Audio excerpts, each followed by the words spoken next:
Welcome to విశ్వ రహస్యం. అందరికీ నమస్తే. ఇప్పుడు మనము షిరిడి సాయిబాబా జీవితంలో జరిగిన చరిత్రను తెలుసుకుందాం.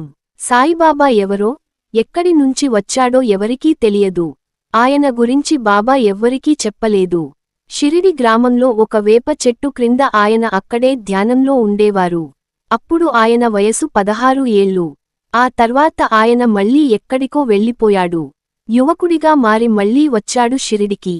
అప్పుడు ఖండోబా స్వామి భక్తుడు మహల్సాపతి సాయిని ఆహ్వానించాడు. అప్పటినుంచి ఈ సాయిబాబా షిరిడీలోనే ఉండిపోయారు.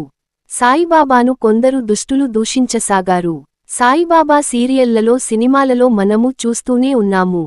కానీ చివరికి ఆ దుష్టులు సాయిబాబా గురించి తెలుసుకొని పశ్చాత్తాప పడతారు. సాయిబాబా ఒకసారి కుస్తీ పోటీలలో ఓడిపోతాడు. అప్పుడు సాయిబాబా ఊరు విడిచి బయటకి వెళ్ళిపోతాడు. కుస్తీ వీరుడు తనే గెలిచానని సంతోషపడతాడు. కాని సాయికి తెలుసు తనను గెలిపించి సంతోష పెట్టాలి అనుకున్నాడు సాయి.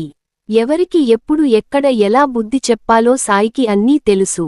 ప్రపంచంలో ఎక్కడ ఏ మూల ఏమీ జరుగుతున్న సాయికి తెలుస్తుంది. సాయి మహాజ్ఞాని. ఎంతో మందికి డాక్టర్గా ఆయన ట్రీట్మెంట్ చేశారు. ఎన్నో రోగాలు వ్యాధులను నయం చేశారు సాయి. ఓ రోజు షిరిడీలో కలరా వ్యాధి వ్యాపించింది. సాయిబాబా అది తెలుసుకొని తిరగరాయిలో గోధుమలతో గోధుమపిండి తయారు చేసి స్త్రీలకి ఇచ్చి ఊరు సరిహద్దు మొత్తంగా చల్లమంటారు.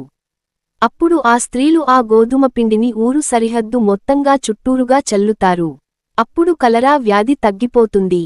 షిరిడిలోకి ప్రవేశించకుండా మాయమైపోతుంది. అప్పుడు సాయి మహిమను అక్కడి గ్రామస్థులు గుర్తించారు. అది గ్రామాలకు చేరి ప్రపంచానికి చేరింది.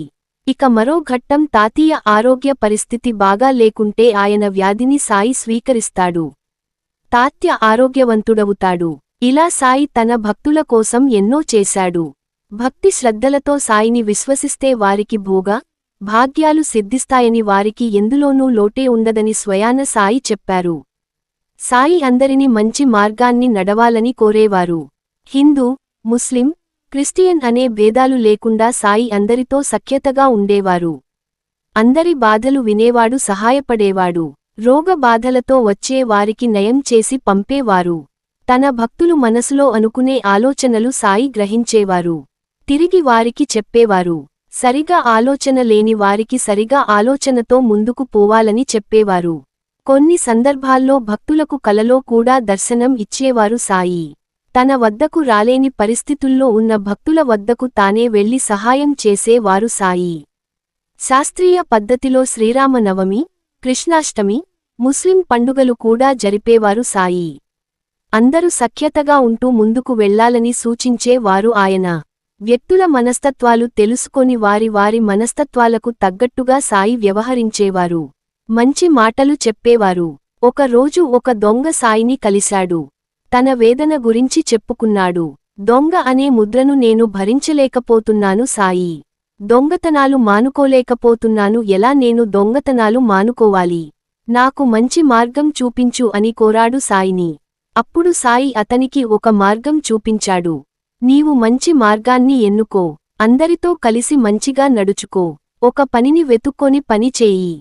నీకు దొంగతనం చేయాలి అనిపించినప్పుడు నీకు ఇష్టమైన అమితంగా ప్రేమించే వ్యక్తిని నీవు మనసులో తలుచుకో. నేను దొంగతనం చెయ్యను అని అనుకో. నేను మంచిగా ఉంటాను, మంచి మార్గాన్న వెళ్తాను అని అనుకొని ముందుకు ప్రయాణించు.